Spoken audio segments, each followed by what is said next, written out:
Let's see. No, I think you're good. Give me a little hey, how are you or something. Hey, how's it going? There you go. All right, perfect. All right. Hey, y'all. Welcome to this week's episode of Ducking Reality. In the house, we have Danny Lopez. Hello, how's it going? And if you are in Alameda, you probably know Danny Lopez. He is a friend and coworker and longtime Alamedian. And so he's here and he's going to give us a little history of Alameda, and then we're going to get into some clamping versus glamping. And then we're going to go from there. So he's got his JMO, I've got a cider, and we're settled in for hopefully a really good conversation. Yeah, let's get it going. Yeah, cheers, Danny. Welcome. Nervous and excited. Oh, don't be nervous. It's just us. Yeah. And maybe 5 other people so far. Alameda's got a long, weird history. It used to be the biggest spot in the Bay before SF was. Wait, before we get into this, how do you know so much history? Like, what made you learn the whole history? Because you're like an encyclopedia about Alameda. So, I want to hear the whole history, but I also want to know how you got how I got really into it is just since I'm like 3rd or 4th generation Alameda, I'm not quite sure. Just growing up around here, you just hear everyone talk about all those things. And I have like a good memory when I was young. Like, I've been going and hanging out with the Barstool with my uncle since I was like a kid. Like, I work at Clubhouse. I've been there since I was 5 years old. I've been there 26 years. I still serve the same people. Oh, yeah. So I've heard all the stories thousands of times. Oh yeah, and you have like a great like audible memory, like when you hear something. I'm dyslexic, so I can't remember written stuff. But if I hear shit in the background, it could be something I don't even remember, but it'll come back to me. But if I think, I will never remember anything. Yeah, I'll let it flow. Oh, I can remember anything known to man. If I just not allowed. If you don't give me a second, make sure I don't think about it. Don't ask me a question. Let me just tell you. Everything will be rattled off. All right. Well, I won't ask you another question. Oh no! You can ask questions. You can ask questions. Like I'm only teasing. Yeah, but no, because you really do have a great memory for things, and you have a great way of coming back and explaining it all. Oh, yeah. I have a weird thing. Only like my best friend can really understand. Like I make random connections to different things based on like a word. Okay. So like I'll make a reference to some weird obscure movie or some line I heard somewhere because of that. Yep. And then just like some people are just like, why did you say? Are you just saying random words? I'm like, no, it's a quote. You don't know. Oh yeah, you don't know the movie. But like it was so it was just so random when I said it. But I'm like, you said something that correlates to that. Yeah. You're like, oh no, it made perfect sense. It's like a random line head. no one actually would remember in a movie, but. But yeah, so like that's just for some reason it works like that, and I got into it, and I love learning weird history or just unique history, and then talking about a town that most people don't know because I travel a lot. Right. Like, where's Alameda? It's an island off Oakland. It gets surprising. The more you go away from the West Coast, people are like, "Oh, the Oakland Raiders," but where is that? Right. I'm like, it's across from San Francisco. And I have to explain. I live on an island off of Oakland. Like, there's islands in the Bay. Yeah, I never knew this island existed until I lived here. Yeah, exactly. You no one really knows until you go there, and I always get surprised when someone does. It's like I was doing one of my clamping events up in Paradise last summer, and one of the guys I ran into, we're talking, he was like, man, I got to cut back on a little drinking today. I drive back, I go to work tomorrow in Alameda. And he goes, Alameda? Where do you work? I go, I work at the clubhouse at Fireside. Fireside? I used to help make the garlic noodles there. Oh. And he told me the whole recipe. Oh, nice. And I written down. I have it on a piece of paper somewhere at home. It's an extensive fucking process. Yeah, I've heard so much about those garlic noodles that I feel like I know what they taste like. Yeah. And like everyone's like, oh no. People like after they closed, Boathouse tried to do it, didn't get it. It wasn't closed, but yeah. Maybe you have the recipe though. Oh, Sandy does it. Has to. Oh yeah, I'm sure she does. Yeah, it came with the bar. Oh, okay. So she has it, and the owners before her were the Rivieras, who were actually their son was a neighbor of mine when I was a kid. And I remember once, one big memory of him is for some reason my parents couldn't drive me to school for kindergarten, so they asked him to drive me. Okay. And so we live in San Antonio, and I went to Franklin, which is on San Antonio too. But in the middle, that blocks off San Antonio, is St. Joe's. You can't drive through St. Joe's if there's no kids or anything in the way and the gates are open. He went flying down. Like, kids are jumping out of the way, nuns are jumping out. I'm just like there with like an angle off on. I'm like, oh, hey. But yeah, all that Alameda just grew up so many locals. Like there, tonight I'm going to a clamper dinner in Alameda with a bunch of 80-year-old Alamedans who are clampers. Okay, so what are the clampers? Because a lot of people don't. I had never heard of clampers, and when I first met you, so I thought someone said you were going glamping, and I was like, I don't picture him as a glamper. Yeah.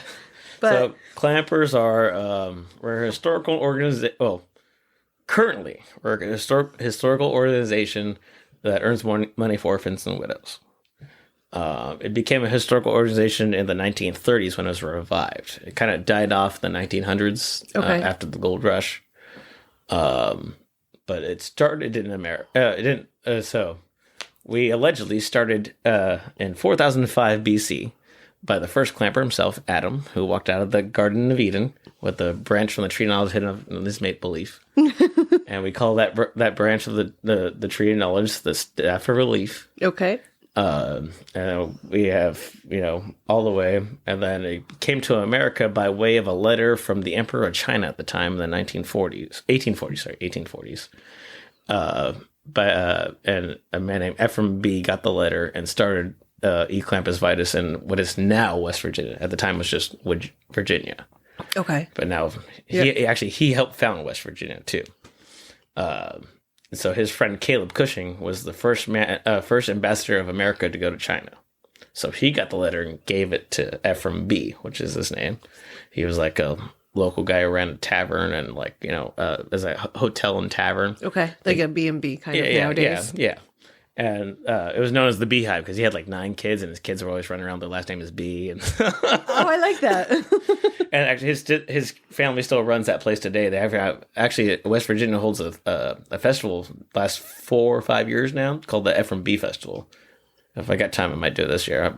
Otherwise, I'll aim for next year to go West Virginia, where it started and everything. And you go meet his kids and everything, and they are great grands or whatever. Yeah, it's pretty cool. But that's awesome. awesome. So it made its way westward, kind of, and it kind of like joke. It's kind of like just making fun of like the Masons and like those serious, like parodying them. Yeah, almost? we're a parody. Okay. Of secret societies. We don't take ourselves seriously. Our motto is Credo Quia absurdum, which means I believe because it's absurd. I like that. And like it goes, every member is an officer, and we're all officers of equal indignity. So just to make sure no one's better than anybody else, we're all equal. Life is rough. We're all just in this together. Right. But it got really big during the gold rush in the 1940s here in California, and it spread like wildfire across California. At one point in California, you couldn't do business in town without being a clamper. Ooh. And because at one point it became a booster club that just people who would join were well off, just not just minors, but anybody. And if you remember, then they can trust you, and then you can help build up the town. You can have a business, and they'll help you out, support you, and right. It was like a brotherhood. Yeah. And then if you died, they would help out your kids and your wife and everything. And it was like, we call wives widders, and like a slang for widow. Yeah. And we call anyone who's a kid of us orphans. Because, just think of them like that always, and you'll always take care of them. Because who's not going to want to take care of a widow and orphan and help them out? That's a beautiful message. Yeah. So, we have another shit. I always fuck it up. It's called, per carte vitiberis orphanibisque and something else, vitiberis again, which means for the protection of orphans and widows, and especially the widows. Wink, wink. Yeah, They're single, and they make good wives. And they already have kids. Yeah. But, yeah. So it's always just joking fun. It's just a way to get out and get away. I do have history of 2 women clampers. Ooh. And actually 3 women clampers. And one of the stories was a Flintstones episode. Really? Yeah. So I actually found this newspaper article during quarantine. I went through a bunch of old articles online and was able to search up like key terms and everything and found a bunch of articles. So in 1915, I found an article in Yuba City of two women who want to know what the fucking clampers were because their husbands were. They're like, what did these mean? So they dressed up as men and then went and then got initiated in. Oh, wow. And and so they got through. And so there's an episode of Flintstones where Betty Woman did this thing for the Water Buffalo Lodge. Oh. Which took place after this incident happened. So the Clampers is only dudes. It's dudes, yeah. Okay. But, really it doesn't have to be, but that's what it is. Right, historically. But those two did it. And then after it died off in like the 1916, 1918, like there wasn't really many around anymore. Some historians and SF and lawyers, they stumbled upon it in old newspapers and stuff and looked into it and they wanted to revive it. So they started back up. It was George Ezra Dane, Lionel Whitsell, and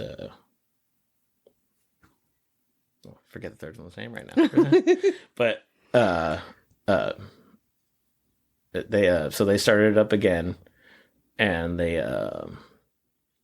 Kyle Iwheat, there's his name. He's the main guy. I really forgot that. Well, sometimes when you're like trying to be on the spot, yeah. But so they started it up again, and they found a guy who was a humbug of in the before times. Humbug is the president of a chapter. Okay, I was just going to ask. I'm going to be a president of a chapter coming up in a month. Oh, awesome! Congratulations.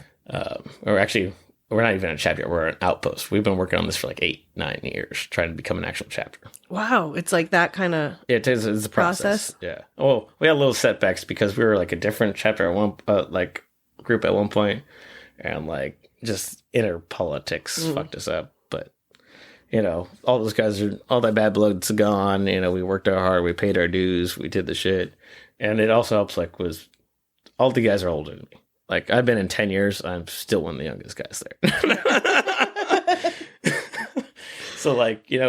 And they all know me because I have time and stuff like that. And I always joke with them because, we love having young guys. You got to do some more stuff. I'm like, well, yeah, that's what I do. I have the time. I don't have, like, a significant other or kids. Like, is it just renting this? Right. So I have the time to do it. All these guys are old and retired or, if they have wives, it's, if the wives aren't cool with them just going out doing this, it struggles with their relationship. People get divorced over it. Oh, wow. Yeah. Because they're just trying to help out and do something. It's just like a few weekends a year. Yeah. You don't have to do like me where I go like almost every weekend. Yeah, you go a lot. Because I have But our priorities are family, work, then clamping. Don't prioritize clamping over that. Don't prioritize work over family. Family's first, work, then you go clamping. Right. It's all about family and doing your shit, right? But it's a good release, and then you help out your communities. Like, I do a scholarship. I sell, actually, I've been lacking on that recently. And the drawing's coming up in June. Oh. It's a 50-50 raffle we do. And so my chapter I'm helping form is up in Yolo County, up in the Esparto Cape Valley, which is like close to Lake Berryessa and stuff like that. Okay. Where Cache Creek Casino is, the Cache Creek right there. And so in Esparto and stuff like that, we do a scholarship to the kids in Esparto at the high school, and they submit they write historical essays for us, and we have to read them out and pick a good one, and we give them an $1,800 scholarship. Awesome. But we earn that money by doing a 50-50 raffle. You don't have to be present to win and stuff like that, so I can just sell them to anybody. Right. Leave your number, and good deal. It's like $5 a ticket. Right. But we do that. We do annual toy drives. We do a monthly feed homeless vets up in Sac and stuff like that. Like, at least that's what my chapter does. Right. And then I go help out in every chapter. I get voluntold to do things. Yeah, voluntold is where you often find yourself, I feel like. Yeah, it's everyone's like, oh, well, Danny will help. Danny might be available. Yeah. Okay, let's do it. It's the Glamper way. but it's funny because I haven't been I'm part of 35 different chapters of 56 chapters there are. And I haven't been to any of the SoCal ones. But I've been to like Wyoming, Montana, Idaho, Oregon, Washington, Nevada, Northern California. But down south I haven't been yet for some reason, even though it's like closer than yeah. But apparently down there, they're rich and they actually clamp. Oh. Like everyone's got fancy RVs with like TVs and shit on them. And like Their barbecue's probably all. Oh, dude, they have like fancy ass meals. We're like up this way. It's all like the shittiest steak you'll ever eat and some mediocre beans. It's like that's what it is every like. And like, I'm like, how did none of you guys know how to fucking cook? You guys are all you can barbecue, Right? Oh, ours is pretty. I'm like, no, I cook for a we call them winners balls, where we have take your ladies like bald, and we take them with them. We have like best dress, and like we all dress up, Right, like a dance. Yeah, so I cooked for two winners balls so far up in Virginia City, up in Nevada. Okay. And when I cooked for them, they're like, "Man, this is the best food we've ever had. You need to come back again. Well, I want you next year." And I'm like, "Really? Like, I mean, I can cook decent, but like, I'm not that great." And I'm like, but I guess I am better than apparently half of Clamperdom. But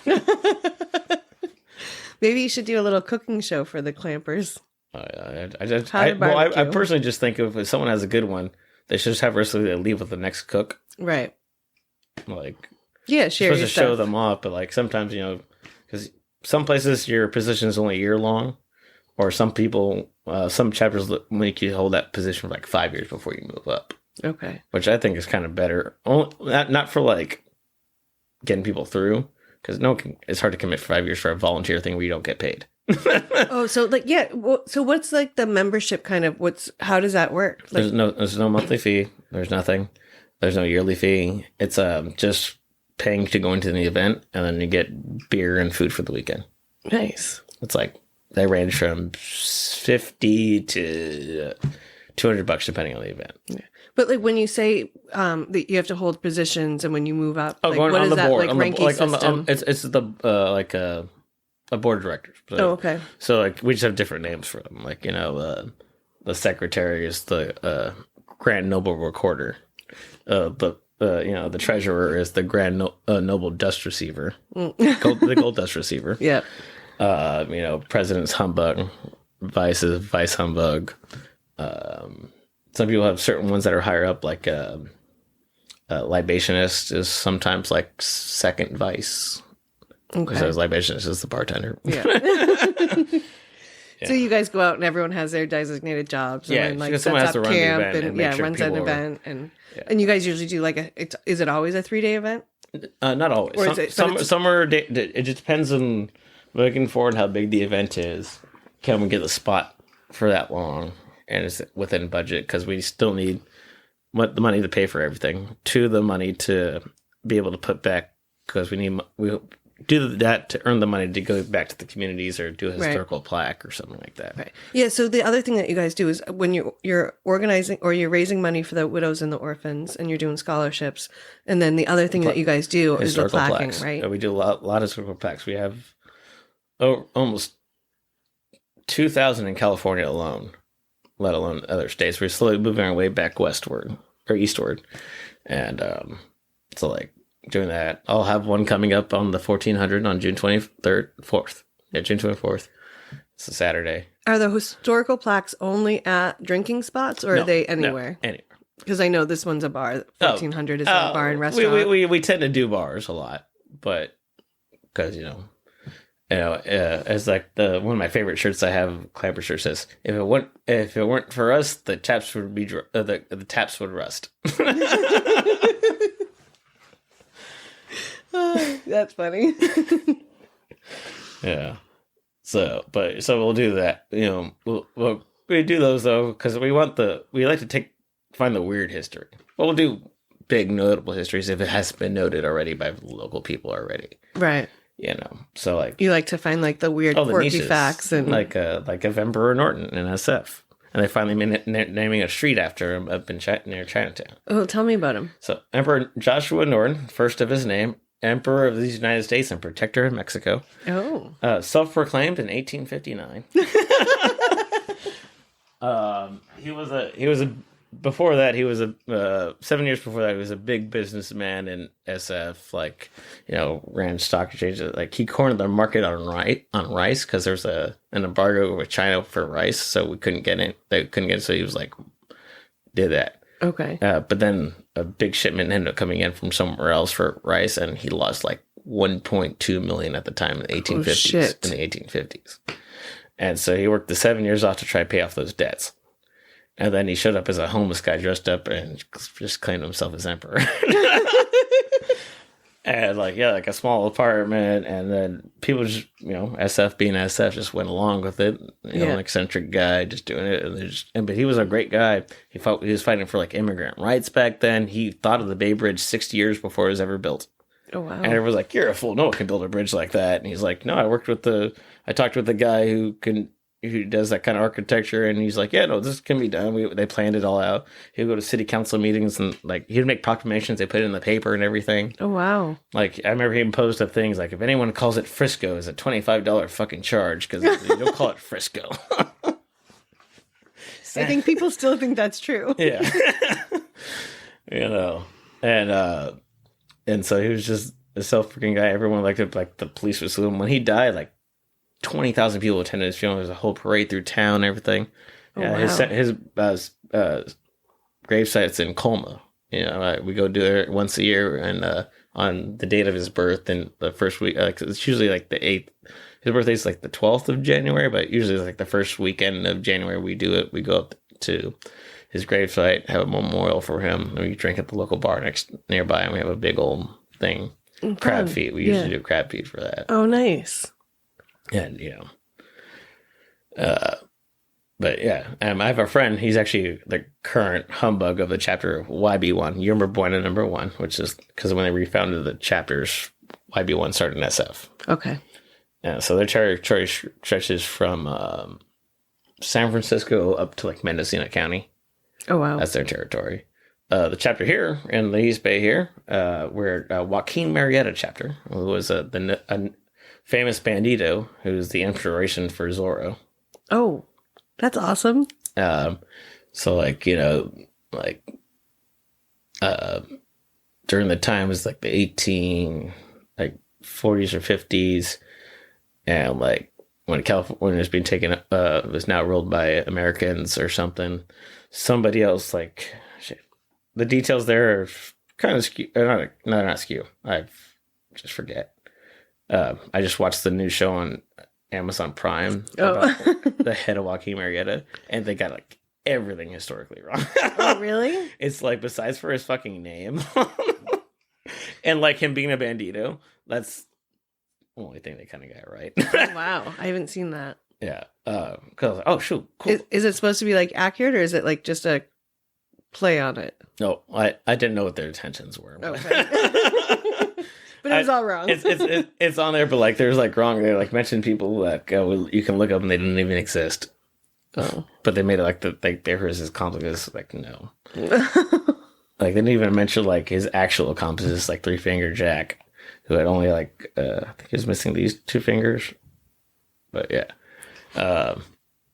but so like when he was killed, they cut off his head and put it in a jar, and they paraded it around California. Like, you can pay like $1 to go see the head of Joaquin, the notorious bandito.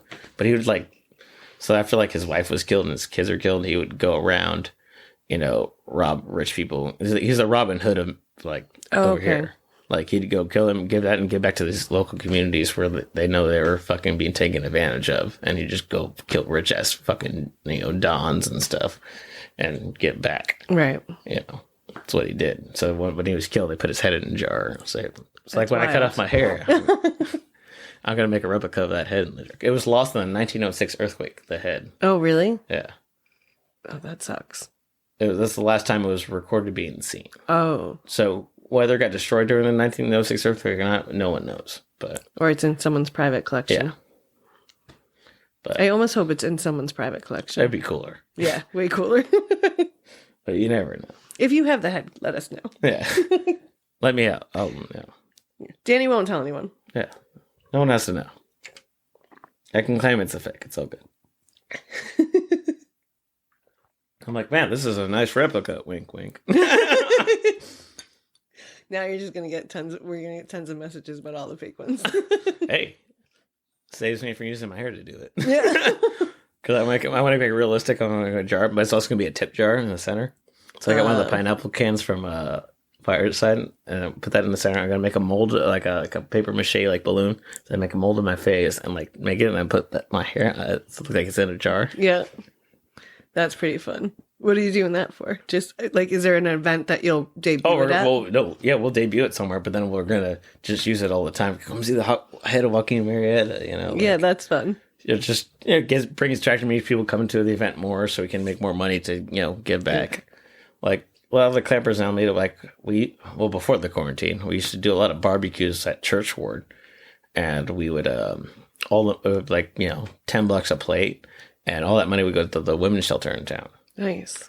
Actually during 2021 or 2020, we were able to go to the golf course in Castro Valley. We did a little golf tournament with a bunch of Clampers, and we raised like $850 something for the women's shelter. Nice. Out there in Castro Valley way. That's really nice that you guys do all that. Yeah. Like, this is what that's how communities should be. Oh, yeah. You help each other out. You do things. Yeah. You watch out for the people that no one else are watching out for. Yeah. But everyone should be. Exactly. Because if everyone did, the world would be such a fucking different place. Well, my best friend's mom, I've known my whole life. Like, our dads were at the same shop when we were born. And so like I was at an event up where she lives now, up in Grass Valley. I came back and I stopped by to say hi. I'm like, I'm near her. I should say hi. So I came by and said, I'm a Clamper. I'm like, you're a Clamper? What? I'm like, you know what that is? She goes, I do. The house the apartment we lived in when you were growing up? I go, yeah. The Clampers came out. We were living at the women's shelter. Me and my son, my friend Kyle, and she goes, yeah, they're the one. The Clampers the one who helped me get that apartment and everything. I was just like, I'm so glad you're one of them because they helped me out, and I know you're a good guy. I'm like, what? Really? I didn't.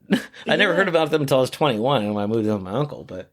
And she's like, no, yeah, you did. You're that, and I was like, that's so fucking cool. I didn't know. Yeah, that's an amazing moment. If they didn't do that because they lived a kitty corner to me, they probably wouldn't have lived in Alameda, and I probably would have never met them. Yeah, and he's your best friend.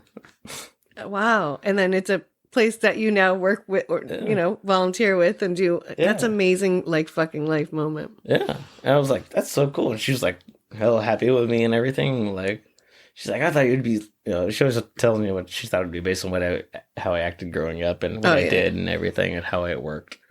She always thought I'd be an architect because I just build shit all the time at their house. Yeah. Well, you're very good with your hands. Like we've seen your work. It's, Yeah. So, yeah. But it was pretty cool. Is being an architect anything that you would have wanted? Maybe. I just go with the flow. Yeah. I don't need much in life. Good friends, good music, and just being chill. Less stress, the better. Cheers to that.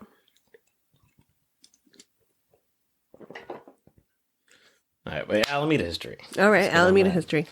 So, Alameda was the end of the line for the railroads from the East Coast. The end of the line, that was Alameda. All right. All the Pacific railroads all ended up right here in Alameda. So before there was the bridges and everything. We had all the trains would hit here. It was called the Alameda Mole. So there's all the trains came over here. There's a bunch of shipping yards, like the Alaska Packer lines would ship out from here to go take stuff up around on this end from shipping. So trains drop stuff off, they take stuff, move it around. And then you can take on the base before it was the base. You can fly. There's planes or ferries could take you to SF. Okay. That's how you got to cross over there. Or you had to walk all the way around and take long roads around. So that brought a lot of attention to Alameda. It was a kind of a vacation spot for a lot of East Coast rich people. So that's why there's all those giant Victorians and everything, all the old giant Edwardians, buildings on the Gold Coast. Yeah. The Gold Coast, I took a walk around there recently and I was like, holy shit, some of these houses are like a block and a half long. Oh, yeah. And then you look and they're just as deep. Yeah. And it's so deceiving because you don't see them until you can't see how deep they go. Yeah. Yeah. I'm like, some of those houses must be when I was in high school and stuff, I'd spend, because I have insomnia, I'd be up late and I'd go walk for 6 hours, start my walk at 10 p.m., 6 hours, put music in, just walk, look at all the architecture, each fucking house. I mean, there's one house in particular I really like that I would love to have. I looked at it so much that I'm like, I'm sure they didn't think I'm probably trying to rob this place. And the whole time I'm thinking like, man, if I go on the side, I would like, I'll keep it like this. I'm thinking what I can use with that room. Like I can like just looking at it, I've almost planned. I can see the whole layout. They're at least thinking you're stalking them. I've never been inside there, and I think I have the whole layout already set up in my head. And I'm like, I'm sure they think I'm just because at one point it was kind of empty for a while, so I think the old owners were like, and someone else moved in, but there's never for sale. I think someone kept it in the family. The family took it over. So I know at one point now they don't know that I do that. You're like, I've laid off stalking of the new people. Oh, well, no, I'm just busy enough now. I don't go on those long walks anymore. You'll see a guy just walking on one side, but it's like, man, it's almost a quarter of a block. Right. So yeah, I can walk and stop and walk and look. But that's the only place I would do that to, because I have it had a long driveway, a garage, and big giant lawns. I'm like, for what I would need in life, and like when I work on cars and still have like family and other people, friends who can stay over, I don't give a fuck. People live with me. Right. That'd be the perfect place. In Alameda. Besides the one that's constantly being renovated right now on Central and Peru. Oh, yeah. That one has the giant property I can use, but yeah, that's a beautiful I don't house. think I'd be that rich. It will would be. It used to be. It will be. It's still nice, even though it's half apart. Yeah. I walk by every once in a while, like, oh no, nothing's changed. Yeah. Like, I can't wait to see what they're gonna do. Just waiting for the money to come in. And do it. I'm sure the pandemic. I'm like, that's just out of my. No, it's been like that for 15, 20 years. Oh shit. I thought it was maybe just like less. Dude, some houses out here take forever. Like, there's a spot off just across from Crab Cove and Otis, was it West Line and Otis. There's a house in the corner. It's a newer house, but that thing was started being built when I was like 8. Yeah. It didn't get finished till I finished high school. Wow. It didn't get finished till then, and it's like basically a tract home, like just some kind of plotted thing. But I guess the people just didn't have the money to keep paying them to do it. But maybe back then it would only cost them like maybe $120,000. Right now it's probably almost $1 million. Probably. Yeah, Alameda is expensive. Yeah. But Alameda used to be 3 different towns. It's so small. Yeah, there's 3 different townships. It was Old Alameda, the Encinal, and Woodstock. Oh. So Woodstock would be the area, where Woodstock goes on the west end, kind of up near where the College of Alameda and everything was. The Encinal is kind of like the lower part of Alameda. And then Alameda was like the top, not right. Well, where we are didn't exist back then. Right. This wasn't built till the 60s. Yeah, I live on landfill. Yeah. This is stolen from those people who had those nice Victorians who had a beachfront property. And that's why that's called the Gold Coast, right? Is because all those people lost their beachfront? No. The Gold Coast, because it was like, I'm not 100% sure at all. It's just speculation. I think it's called the Gold Coast only because that's where it originally was, and during the gold rushes when the money came in, and people had those big houses they had the money to build those big houses and stuff like that. I thought it was because they all got paid so well when they lost their beachfront property. No, they didn't get paid for it. Their constellation was the estuaries. No, the lagoons. Lagoons. Those lagoons were a benefit. They're still waterfront. Those things are disgusting. Skeevy. Yes. Oh yeah. Yeah. No. Like when I was a kid, they always said, "Oh yeah, if you go in there, you get fucking leeches on you and shit." Yeah. There's always. Yeah. It looks. I mean, it's fun to go paddleboarding out there, but that's about it. I would never want to go paddleboarding out there because I'd be too afraid I would fall in and then come out with a third eye. Well, it's like going in the estuary. I would never go in the fucking estuary. It's just my brother, my best friend, he's in the Marines. Like, and the reserves, and they made up go swim in Israel, and she's like, I'm not going to, so you have to do it because, government. And he's like, I'm from here. I don't want to be in there. He's like, he got out. He's like, man, I just laid in the shower for like almost a whole day. I almost poured bleach on myself, man. You don't even know. Yeah, because there's so many boats in that thing. Well, and it's not the boats, it's the big shipping containers and stuff over years, and it was dredged out. Originally, it was a marsh, it was a creek and a marsh on the sides. The creek was San Antonio Creek, and it leads to San Antonio Bay, which is that little water thing next to the Doolittle over there.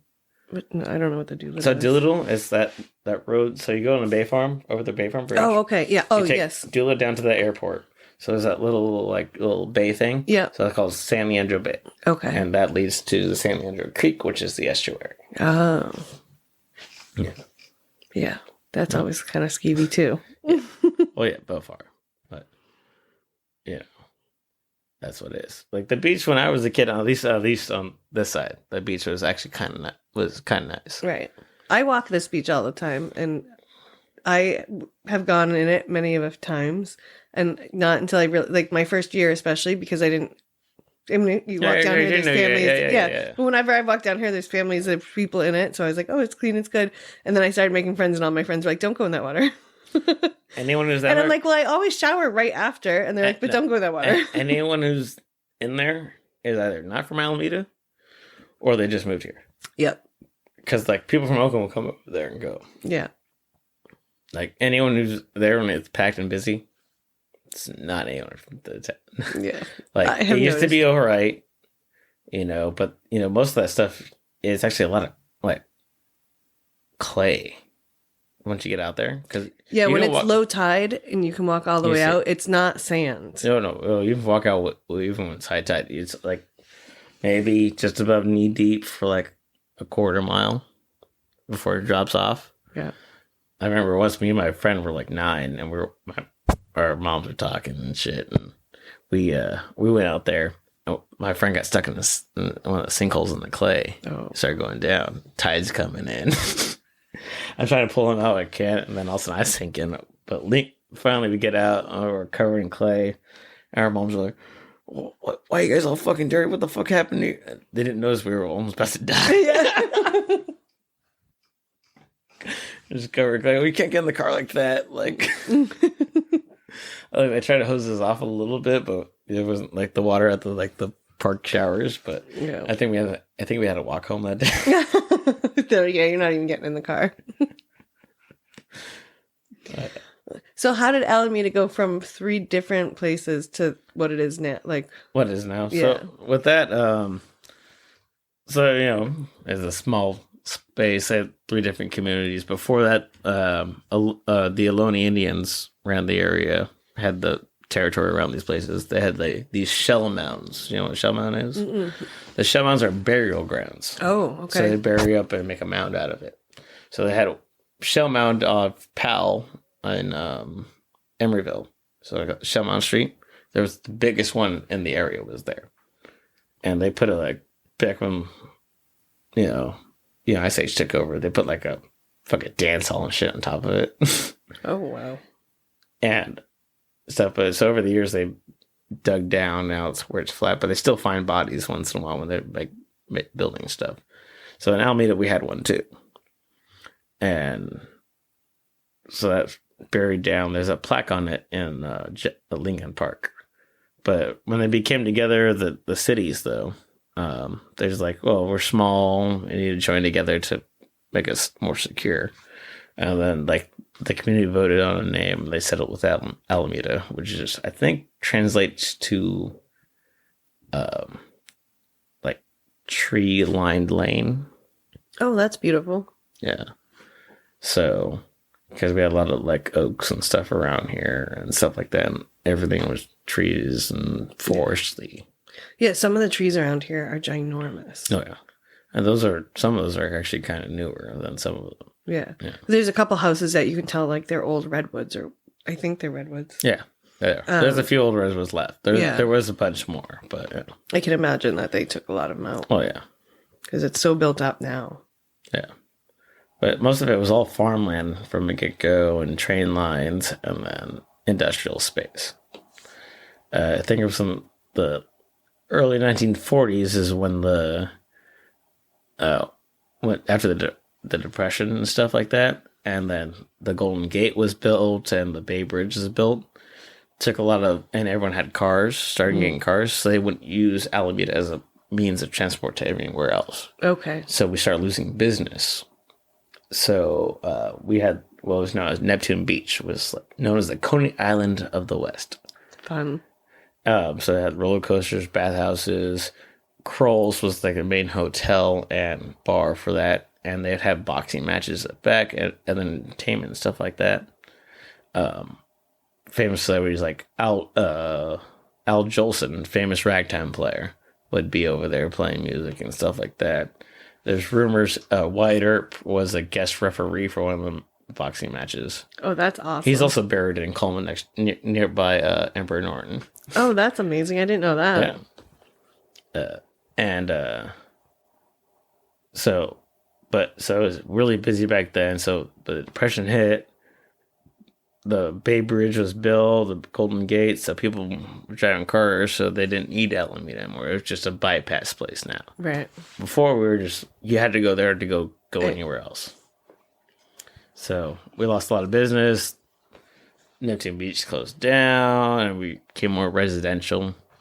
Then eventually the government came and bought a plot of land off the side to make an army base, which was at the time known as Benton Field. Ooh, the Benton. Which there's a street Benton and a bar named after Benton where you work. It is. Did not get a chance to look into more why it was called that.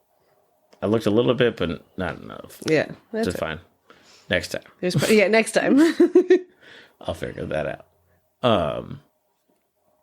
And so that was used after that, and then became a Navy base during World War II, and became a Navy town after that. But during World War II, they extended the runway of the base far enough that there's I think it's 150 or 200 acres of the tip of the base that's part of San Francisco territory. So you can stand on the base and be in Alameda SF at the same time. Oh, I'm going to go do that. I didn't know you could do that. I've been out there too. But you have to hop the fence and run out and go out. Oh, maybe I won't do that. Oh, you don't have to run out there, but you can hop over and sneak over. You know? But I would love to do a plaque about that. One side says this part of the history, and the other side is a different side. Hey, you're now in SF.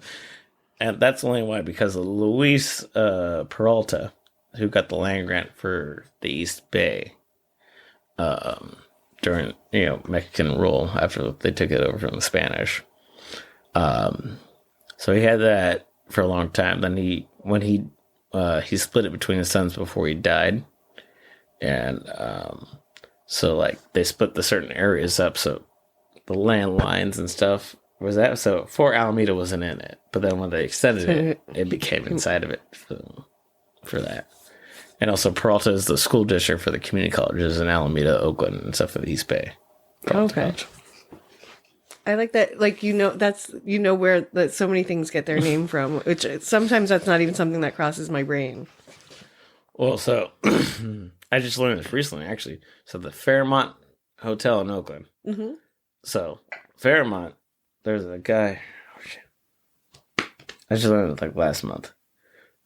I can't remember something Fair, John Fair. He was a guy who was helped out part of Kroll's, or he fought at Kroll's or something. He was a boxer, and he made a name for. He worked for Kroll, I think. He worked for Kroll, and he, had a lot of money, invested in some stuff, got a whole thing. And when he died, his daughters bought this hotel, and then the last name was Fair, so they made it the Fairmont, named after their dad. Oh. And they made that hotel after them. That's cool. And it's tied right back into Alameda. Yeah. Because Alameda is part of everything out here. Oh, yeah. Well, it was the central hub. It was the end of the line for everybody. At one point, it was essential. You couldn't go anywhere without going to Alameda first. It's a plaque I really want to do. I've been adamant for years about it, called the Webster Street Bridge Disaster of 1890. It happened on Memorial Day, so May 20th, 1890. And so there used to be, before the tube, there was a Webster Street Bridge, which is a turnstile bridge. And on there would be a track for little trolleys to come by on. So usually they have a signal they can send to the trolleys to stop before they come there. But if you didn't do it in time, it fuck up. But so one of the guys there one day, there's a yacht coming through, let him through. And they noticed a trolley coming, and he didn't try to signal them, but they couldn't stop in time. So he tried to close it in time, but couldn't move fast enough. The trolley goes into the water. Oh. And crashes, kills like 13 people. Like a bunch more were injured. You know, like other yacht people and boats, they helped save anybody they could. Right. But it's a little thing. But, so like it's notable history people don't know about. There was a Webster Street Bridge. Actually, there was two bridges, Webster Street and Harrison Street. They parallel each other in Oakland. So they parallel each other in Alameda. How come there's not a bridge there now, I wonder? So they got rid of the bridge in 1920 in favor of the tube to let shipping still go and the Coast Guard to go through the Coast Guard Island. Made it a little bit easier, and problems like that wouldn't happen. Right, yeah. We don't need trolleys going in the water all the time. Yeah. But back when the bridge was there, Alameda was a dry city. You couldn't drink in Alameda. Oh. And then it turned into a Navy base and just 1,800 bars. Yeah, at one point we had 90 bars and restaurants. Yeah, and Alameda's, how much do you, I mean, I'm sure you do. What's the square mile, like, footage? Right now, I don't remember. All I know is I looked up recently. We are 100 acres bigger than Manhattan. Are we that big? Yeah. We're just not built up tall. Huh. I didn't think it was even that. Oh, I didn't even hear, but Jesse, our friend Jesse. Yeah. His son goes to school went out that way. He's like, oh, it's so much bigger than Alameda. And I was just like, oh, Joe, let me look it up. I looked it up. I go, oh, hey man, it's not bigger than me. We're 100 acres bigger. We're 200 acres bigger than them. Yeah, wow. Fuck them. Like, no, you're in a small town and everyone's just stacked on top of each other. That sounds like shit to me. Yeah. I've been to Manhattan many times, and Alameda has a very different feel. Yeah. I'll take and this we're bigger. all day long. Yeah. Yeah. So I'm like, yeah, man, like, it's so much bigger. No, it's bigger, like tall. Taller. Like they have height on this. Okay. Yeah, they have height and a couple million people. Yeah. But they can we have the girth. They have the height. Well, you know what they say? It's all about the girth. Yeah, exactly. So when the Navy came in, I mean, 1940, and then it got really big once World War II kicked off in the mid-1940s. And so, and it was here until 1997. I remember when they closed, because I remember you can get on the base for some random things back then, because they're kind of fully active like 95, 96, but they're still open to about 97. And we'd go out there for like certain things. I don't remember what. Right. But I remember we'd like pull up and they'd like check IDs and stuff and get in when I was a kid. And yeah, my dad said they used to sneak on the base because he grew up across the street from there. And he was thinking of a place they'd go like hang out in the bunkers and play, what was it, 2x4 tag? Just hit each other with a 2x4. Yeah.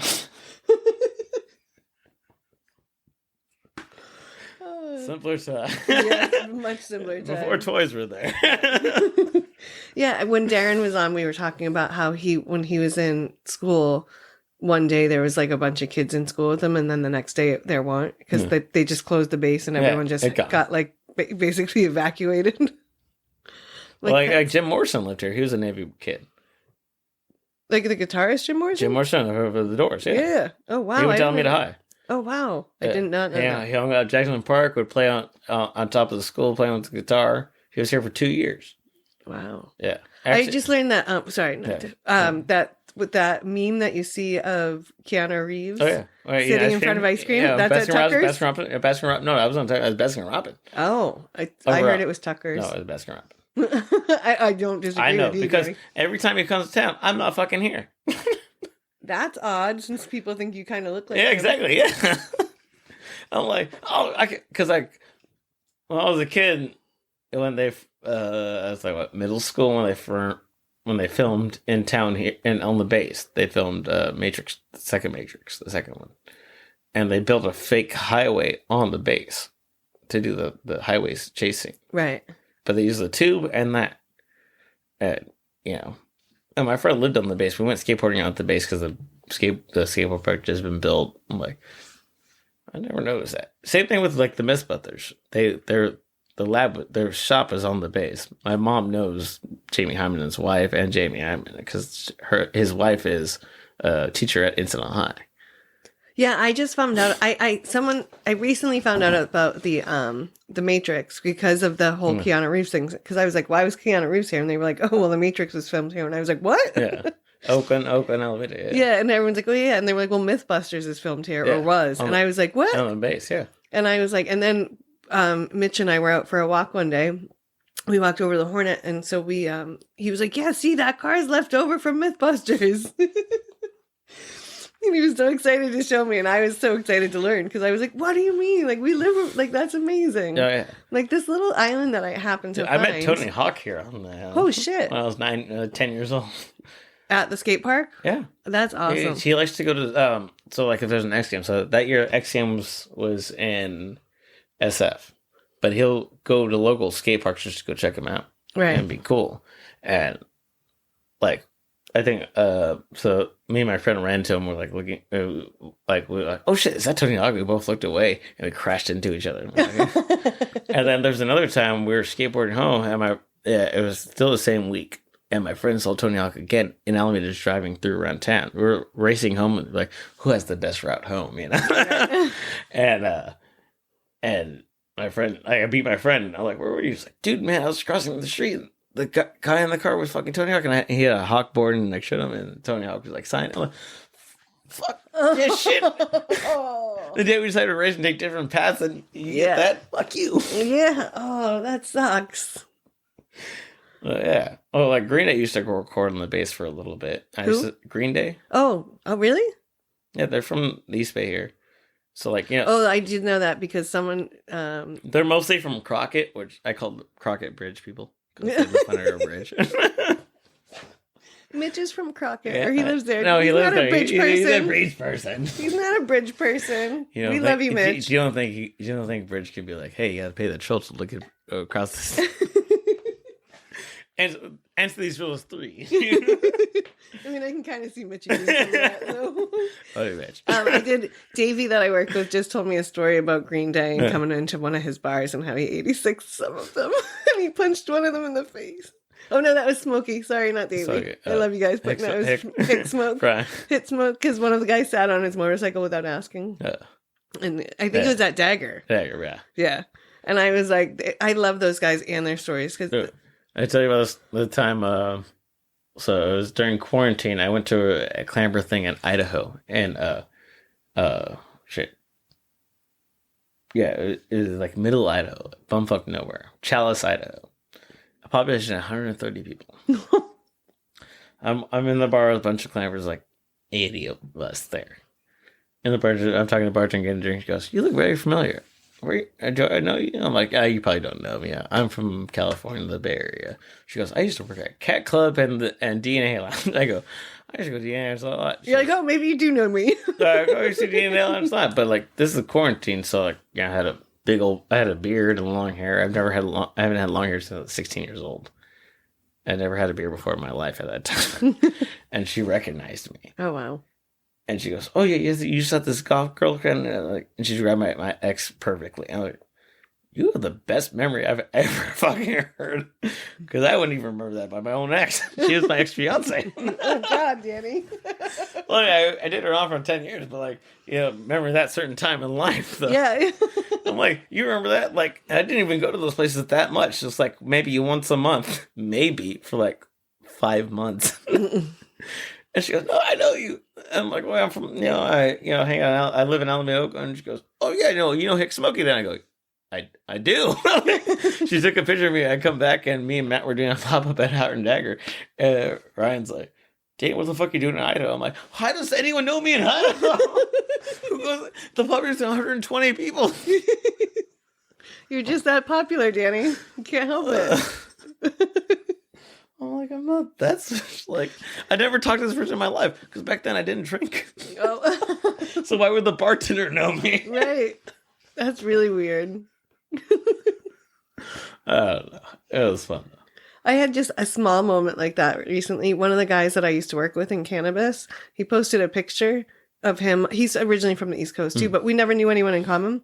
He posted a picture the other day and I was like, this is weird because that third guy in the picture is my cousin. Yeah. He went to some party back east with some of his friends and they're friends with my cousins. And I'm like, I can't get away with my family. Like, well, like Samurai was home. I was to someone I know. and he lived, that guy lives out here. He still lives out here. Like, there's no need for him to know my cousin now. Well, my parents each one have 7 kids, so Yeah. cousins, family, which is weird. I run into more people who know me randomly or friends randomly, more than someone knows like a cousin of mine. Yeah. Well, and with both of your parents from Alameda too, right? So My mom grew up here. She's like they moved. My mom's family moved from El Paso when she was 2 years old. okay. So she's been here since she was like 2. My dad's grandfather came here during World War II as a Navy guy. That's how they got out here. But but his family was San Francisco first. Or at least this is all on his mom's side. His dad's side I don't know much about besides, based on what I gathered from random, like talking to like uncles and stuff when they're drunk. My grandfather was a hitman for the cartel. That's what they allegedly. Allegedly. I don't know. I just know he was in prison. I never met him before. Yeah. Did you ever look up why he went to prison? No. No, my dad's family doesn't really talk. Yeah. So Families are weird. I was like, I told you my truck was stolen on my birthday, right? No, I didn't know that. Yeah, outside of Fireside, outside the parklet. Holy shit. It was raining. I was drunk. I Ubered home, being safe. Yeah. I come back, couldn't find my truck, and my family's taking my dad's like, I'll get your truck for you. I'll bring it back. Give him the keys. I can't find anything. It's stolen. 3 hours later, I found it in East Oakland on 87th and San Leandro Boulevard. 2 guys are in it. I blocked them off. I'll let you know how it goes. And he got my car back. Oh, wow. Like, he was like, yeah, I blocked them off. I'm waiting for 2-year uncle so I can have someone else to drive back. And they just went and basically stole your car back. Yeah. Oh. Took your car. I don't know what happened to those 2 guys. But... Yeah. No. Allegedly. Yeah.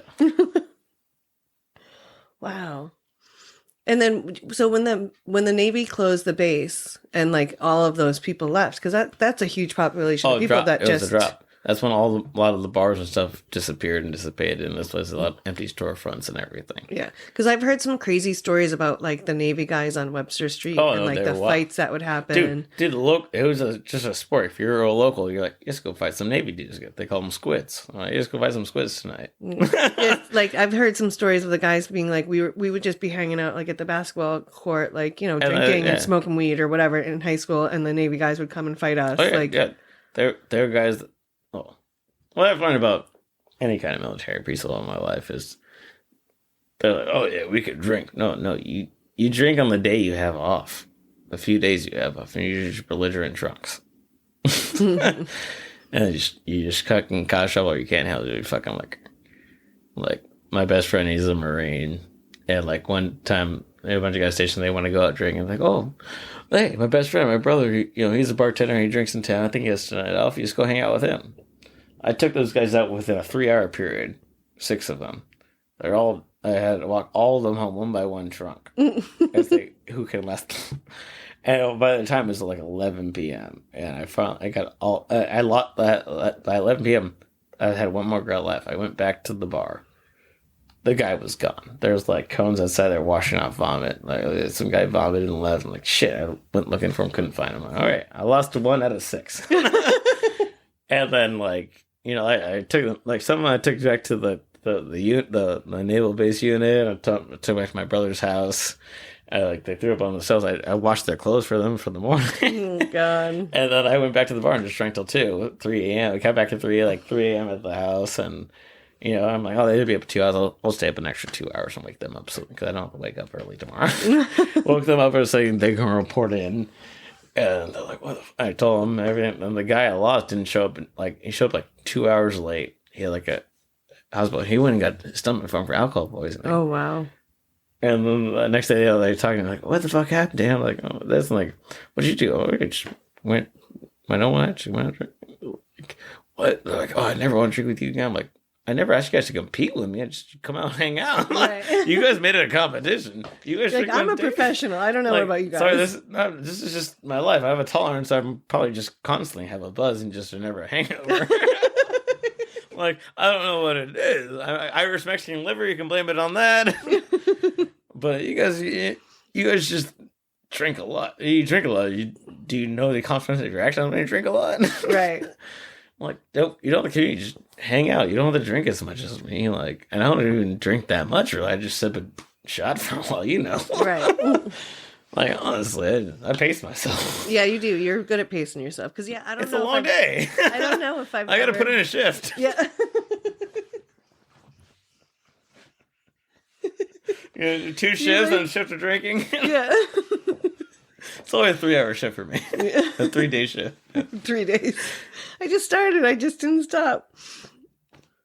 Yeah. I mean, that's actually the way I not prefer, but like I like to pace myself. Like, let me catch a buzz and then I'll just ride that buzz for like the, whatever the event is. Like, I don't want to get too much because I don't want to be hammered. Oh. And I also smoke a lot of weed. Yeah. So. Like me, I don't drink at home. Right. Don't. Unless someone's FaceTiming me to drink over the phone. Like, I had to do it over quarantine so I can go to sleep. Right.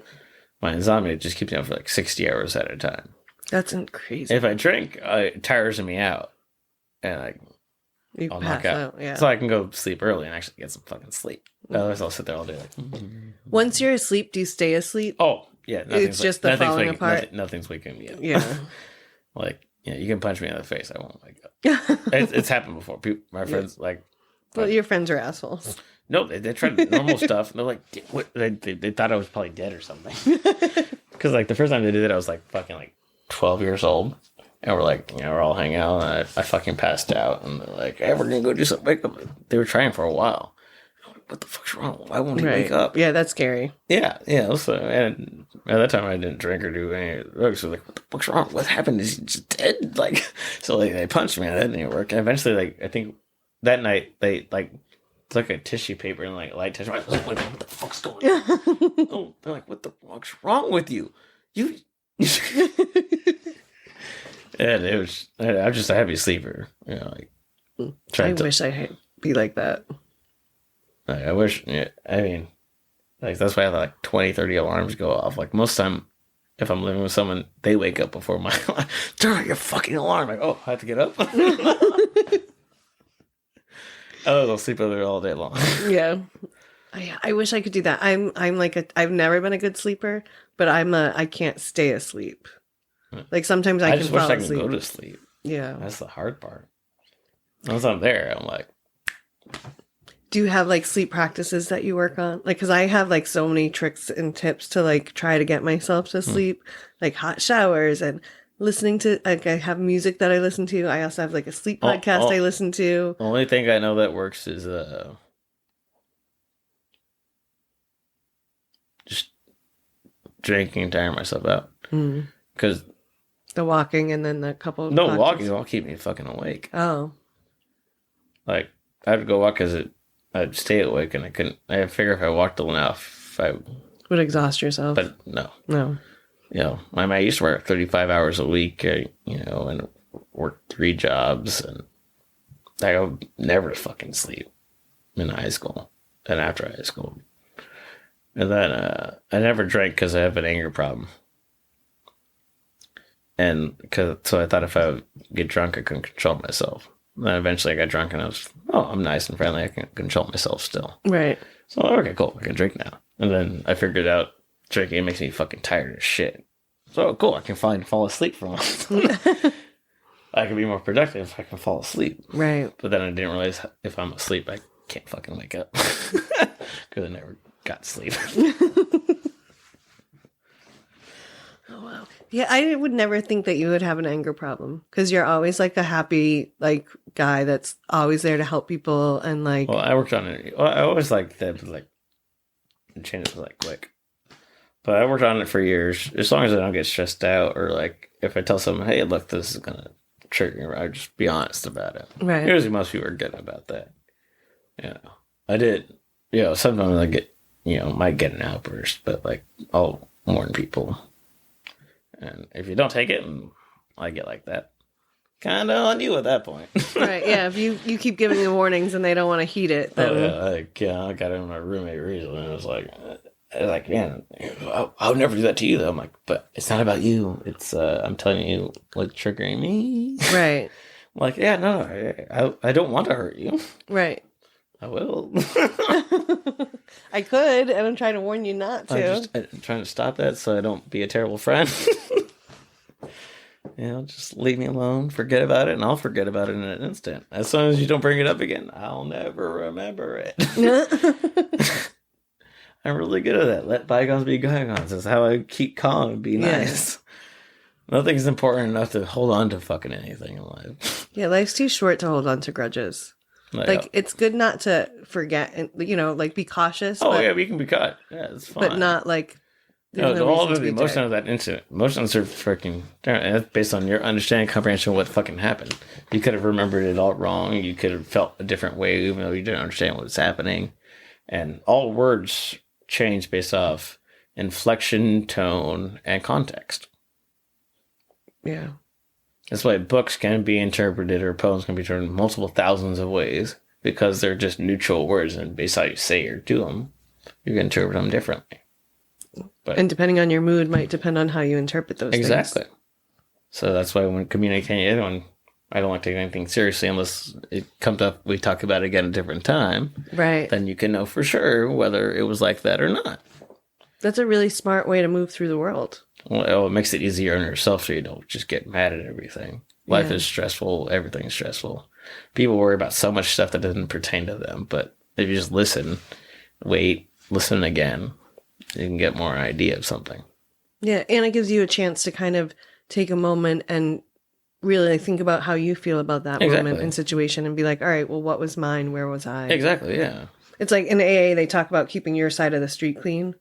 And like, am I doing what I can do in this situation? And like, I can't help their reaction or their thing because all I can do is keep my shit.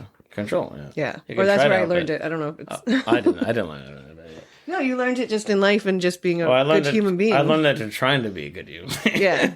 Because I didn't like being like that. I mean, I was good, but like, like I'm not proud of it, but I'd put my own sisters in the hospital as a kid. Oh, wow. You were like angry since a kid. Yeah, like very irrational, very like, and I figured out later it's more to like, I have like a weird OCD about certain things.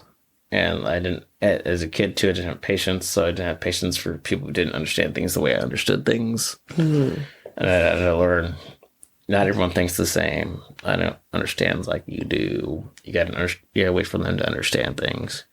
I mean, still, see people so fucking dumb sometimes.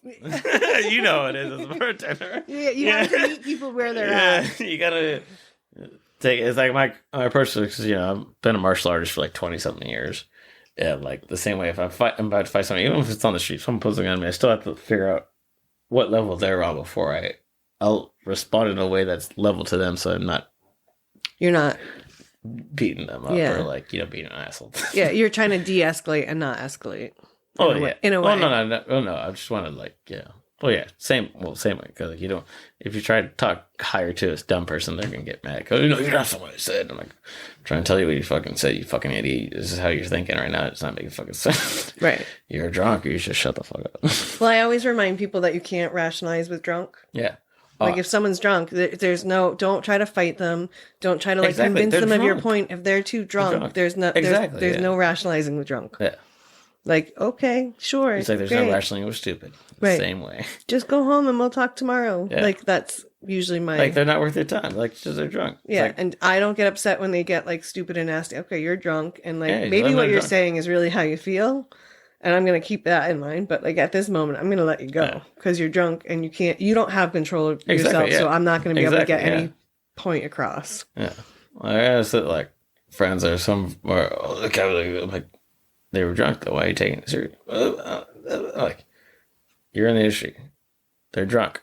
Right. Your job is to ignore them being drunk. Not ignore them being drunk, but... Not escalate it because they're drunk. Don't take what they're saying serious because they're drunk, and you're just supposed to deal with them as a drunk who should probably leave. Right. And try to do it in the least calm way possible. Yeah. But some people just... Yeah. Oh, no, they're dumb. No. Unless they're like, oh, yeah, I'm listening to you, but then they still do the fucking same shit. Then you can be like, yeah, fuck you, get the fuck out of my fucking spot. Right, but, yeah. Yeah, because, I mean, you as a bartender, you can't let your ego get too involved. Oh, no. Like, no. there's rules, and if you don't follow the rules, you gotta get the fuck out. Yeah. And if you can't be respectful, Yeah. get the fuck out. Exactly. But, like, my ego, like, if someone's like, I don't like you. Great, you don't like me, then don't come here. Yeah. But right now, you need to go home. Yeah. Like, that's it. Like, Exactly. you can say whatever you want to me. You can call me names. Next time I see you, I'm gonna be like, you're an asshole. Because you called me all these names. And like, oh, I don't remember, I was drunk. But okay. Yeah. You still probably think them because you said them when you were drunk so easily. You're an asshole. Yeah. I don't want to deal with you. Yeah. End of story. Or it's like, yeah, you were an asshole to this person, which is disrespectful in my house. So when you do that to them and you're in my house, you're being disrespectful to me. Like, actually, you do it once and I tell you to stop. If you don't stop, Yep. Like, I'll tell you to fuck go. Yeah. Like, I rarely ever have to 86 somebody. Yeah. Well, I just had a conversation with one of the guys at the fight that happened a couple weeks ago with by to apologize. And I was really, I'll take his name out, but I was like, good on you for coming by to apologize. But he was telling me, he's like, well, you're cool and I like you. And like what happened there was different. It has nothing to do with you. And I'm like, no, because you put me in a position that was really uncomfortable. Mm-hmm. And that other guy put his hands on me. I'm like, so now you put me in a position where you started a fight I have to end. And now you're putting me in a position with a guy that you don't know who's not afraid to put his hands on me. So now you put me in a further position of danger. I'm like, so that's not respecting me at all or thinking that I'm cool. And he was like, oh, I didn't think of it like that ever. Oh, yeah, because you're not thinking. But you need, new information helps people learn. But right. And he was like, thanks for talking to me. And I was like, thank you for coming here and not, because he was like, I'm not trying to bullshit you. I'm like, good, don't, because that would have been even more disrespectful. Like he's he's a great friend. He always meant, how did I do that? Like he stopped me once. Once that last weekend we were doing pooling and some guy in the deal was just going off on me.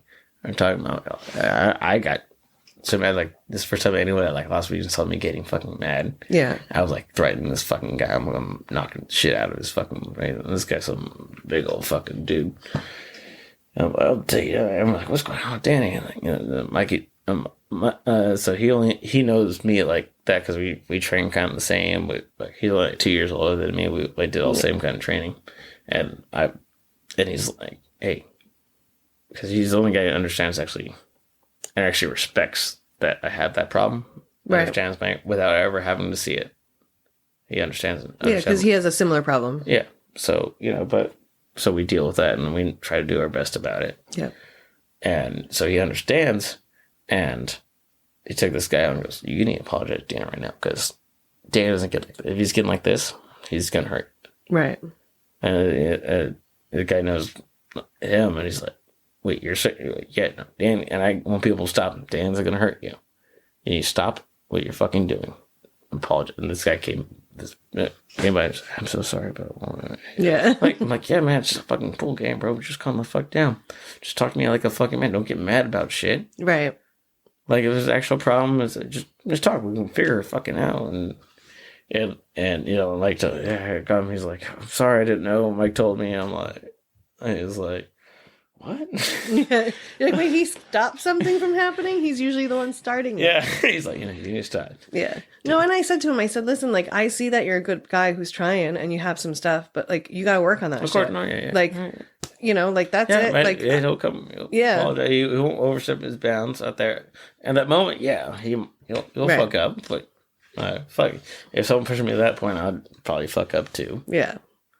But sometimes it's not when someone pushes you; it's when you're pushing them, and that's where the problem lies with him, at least for now, or with that situation. No, usually someone pushes, but then they cut him off that. Oh yeah, and they it was not nobody was not at fault in that situation. Course, they both were like just escalating it to the sex. Yeah, of course, yeah. Because it was like trying to measure your dicks. Like put him away. It's not that kind of bar. Nobody needs to see that. But I think all it is knowing and see, like you have done, like you see your faults and you work on those and you try to focus on the other things that are great in your life. Yeah. And that's all you can do. That's all we all should do in life. Yeah. Work with people who I think struggle the most just won't admit their faults. Like, you just gotta work with it. There's nothing wrong with having faults. No, everyone has them. No one's fucking perfect. Just acknowledge it and try your best to slowly grow from it. Yeah. Like my sisters don't hold grudges against me from what I was back then. Right. Now they check in on me. They text me, "Hey, I love you, brother." I'm like, really? Like it's weird to me because they never were like that. Well, I think you grow up. When we're kids, we're just all doing the best we can, and when you're like growing up and stuff's not as kind of easy as it is for some people, it gets rough, and you just got to figure out what works for you and what doesn't. Like you have figured out what works for you in life and what it means for you to be happy, and then you've just chased that. Yeah. Well, you got to. Life is rough without that. It is. Fuck, it is.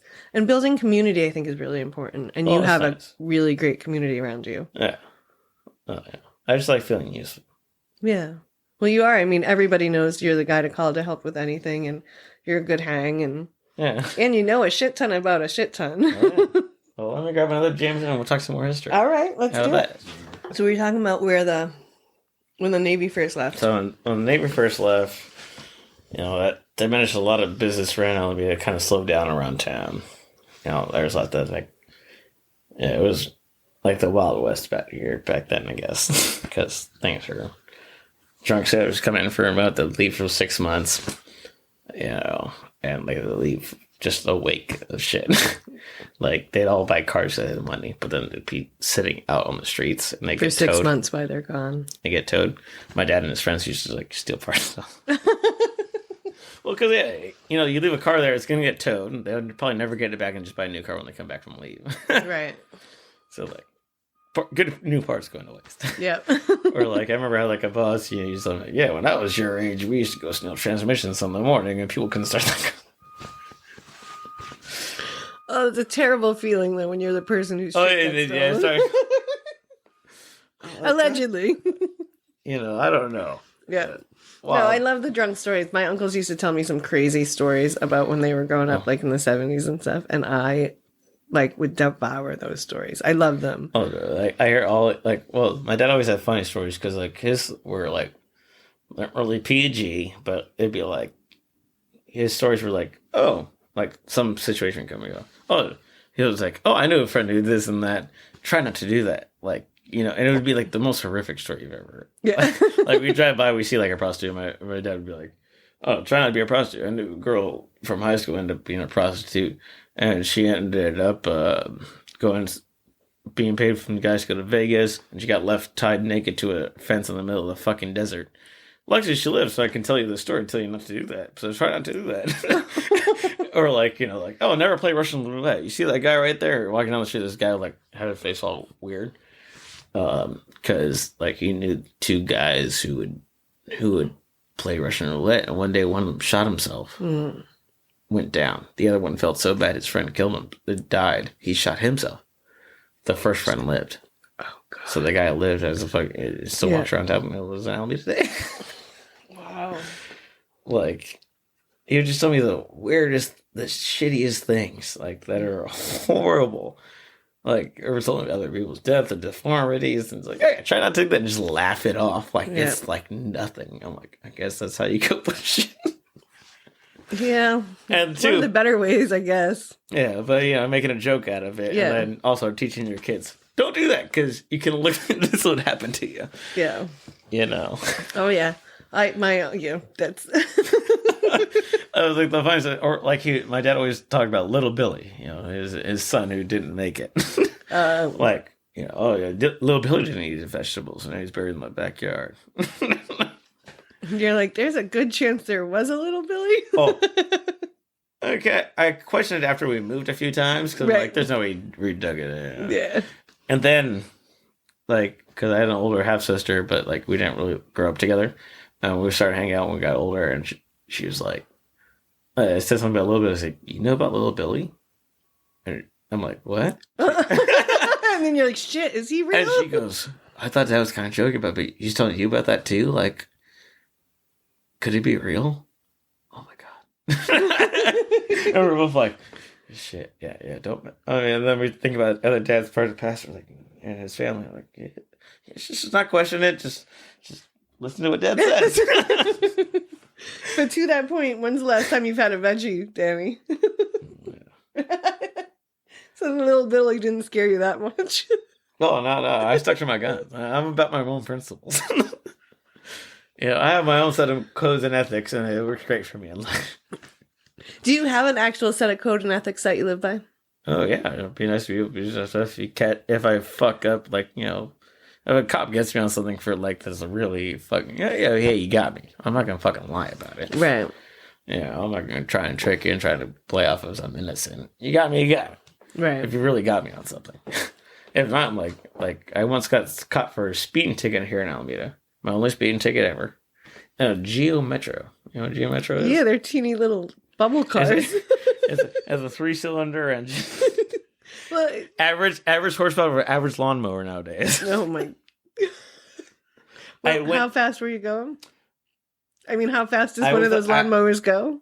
I was at a stoplight at Santa Clara and Park Street. I didn't even make it to Lincoln, which is the next block. I get pulled over.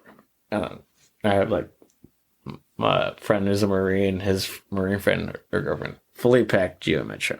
2-door little thing, 3-cylinder engine, 1.1 liter. I misspoke to the cop. Because he's like, when I put it on, no, I don't, sir. What's going on? As my cousin's car, I was borrowing it for a trip because it was better gas mileage. Come visit Alameda from Moorville. And he goes, oh, you were speeding. I just start laughing.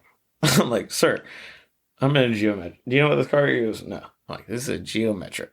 3-liter and a 3-cylinder engine, 1 liter. Oh shit, I forgot. It's a 1.1. I'm sorry. There's an AC in it, so it's 1.1. And I gave him the whole listening to this, and I'm sure he just hated me more for that. But I was like, dude, like, I haven't even gone a whole block with it. It takes me like a mile to get to like 45 miles.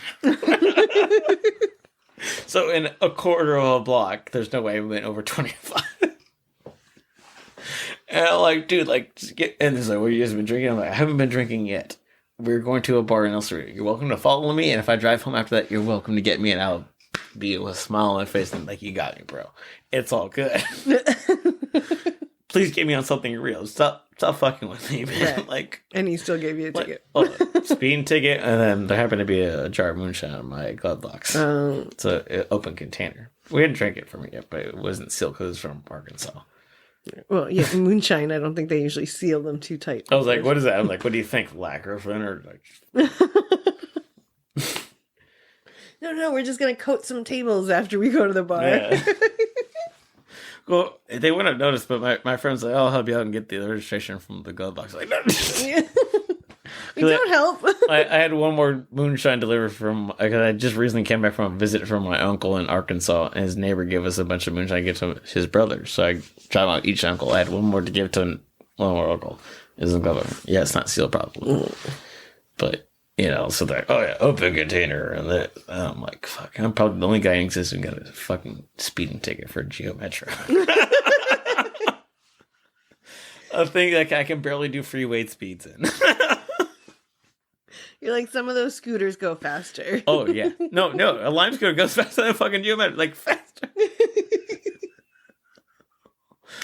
I think I almost had to rent one of those, and I was just like, I can't do it. It's too little. You need to give me, I'll pay the extra money not to have to drive that thing. Funny part, because my cousin, she had just turned 21 at the time.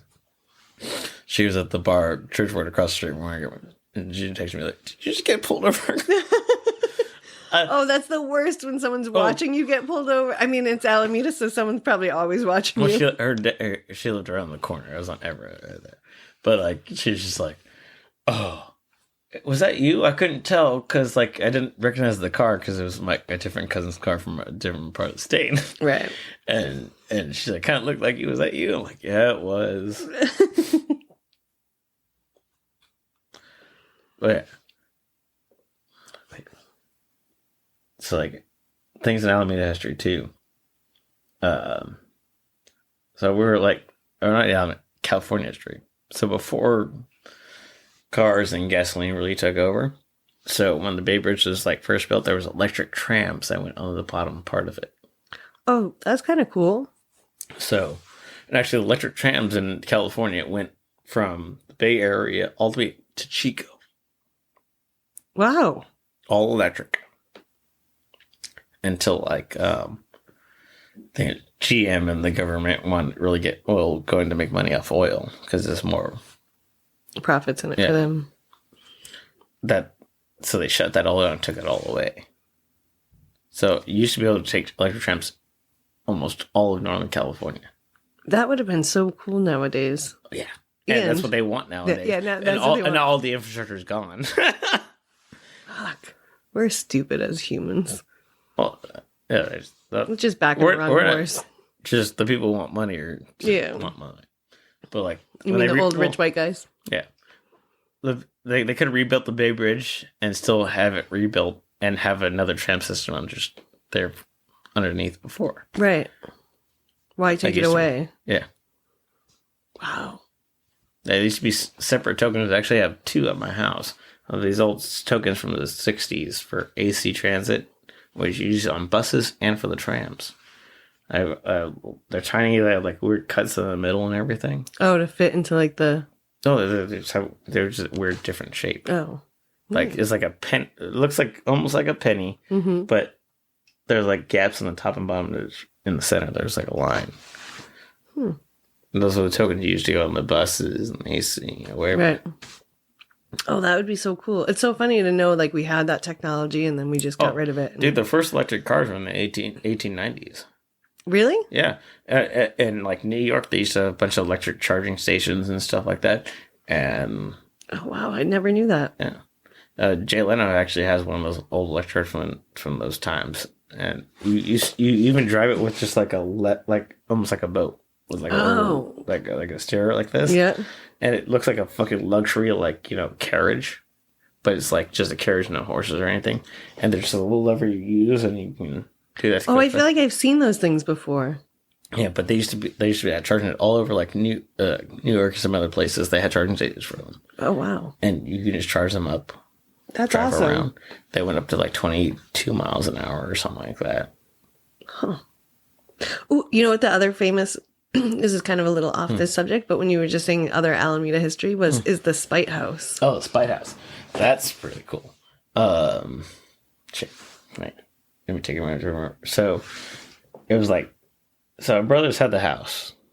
And Dad had it, the splitting gap. The brothers fought about it. So, for some reason, the compromise was fucking splitting it up. So it's on Christ and Broadway is the main one. The other part of it is on, I think, San Antonio and Constitution, maybe. That's where the rest of it went. No. Wait, I thought the Spite House is the tiny one. Yeah, it's split. They split the property and They split the property and he built a tiny ass fucking house. Yeah, like one brother bought. So the story I heard was like one brother built like a regular size house, so it only left his brother like too small of a plot. So to block off his windows, he built that little site. So he built like a tiny house. It's like what, 7 feet wide or something, and he built it next to like right on top of his brother's house. Yeah, like. Yeah, no, that's right. Yeah. So they had it, but then no, he had the property up to there, but then the city said we're building a street here. Oh. And then he was left with that small part, and he's like, "Well, fuck my brother. If I only have the small part, I'm gonna build the tiniest." Because if you actually you can look down a little bit away, and you can see that he had built windows originally. The other brother. Oh yeah. So the window's just like blocking. You open the window and it's like 3 inches away. It's just a fucking other house. Another wall. Or your brother's window where you just reach in his house. And you're like, oh, I'll take this pie. Thanks. Yeah. But that was cool. Like, oh. So I think the first Alameda High School was actually in, where Town Tavern, China House. Yep. So up there was actually the first telecommunications building, like a phone, where they used to do the phones and plug the wires. Oh yeah, like the that. operators would work. Yeah. So that's the first phone company in Alameda that had that going on. And before that, the first Alameda class was up there. Alameda High School was up there. A class of 15 students. That's so tiny. Yeah. But that was at the time. Alameda High had different locations over the years.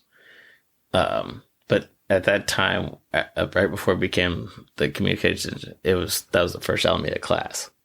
Alameda High School was right up there. Tiny.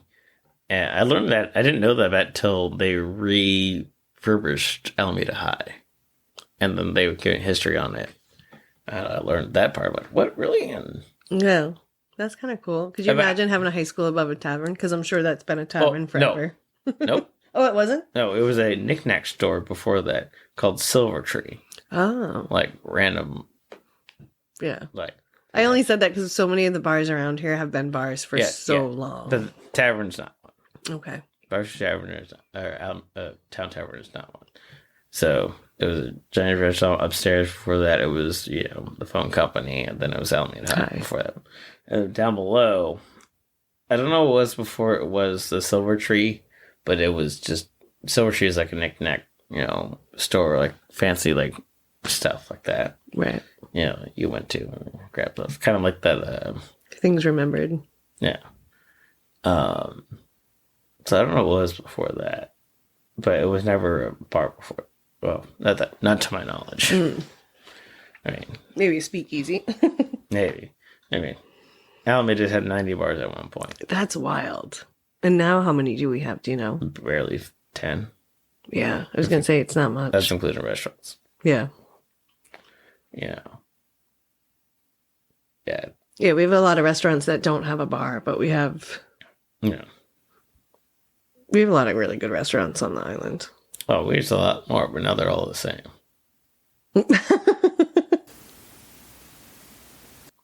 Well, we should have such a fucking variety. Yeah. Now you have just the same stuff. It's sad. Yeah. Well, hopefully things, because like Webster Street's really starting to come back from what I understand. Like there's the whole arts district movement over there now. Oh, they're trying to, they lost on that end, they lost after the Navy left. Right. And then Park Street gained a more dominant side. And so they're building up over there, which is great. It's good. Yeah. But still, everything, like Alameda, their food, we were out for like many years. We're notable about had the most variety of good food. Like there's a variety. Nowadays, there's only like 4 different types of food. Yeah. Which, it's not terrible. It's not terrible, but, which ones do you support? What you can help out with? Right. But it's all the fucking same. They're all same type of quality. Maybe some's a little bit better than the others, Yeah. I don't want to tear anybody down because I want to support local business. But, right. We pushed away the diversity we used to have.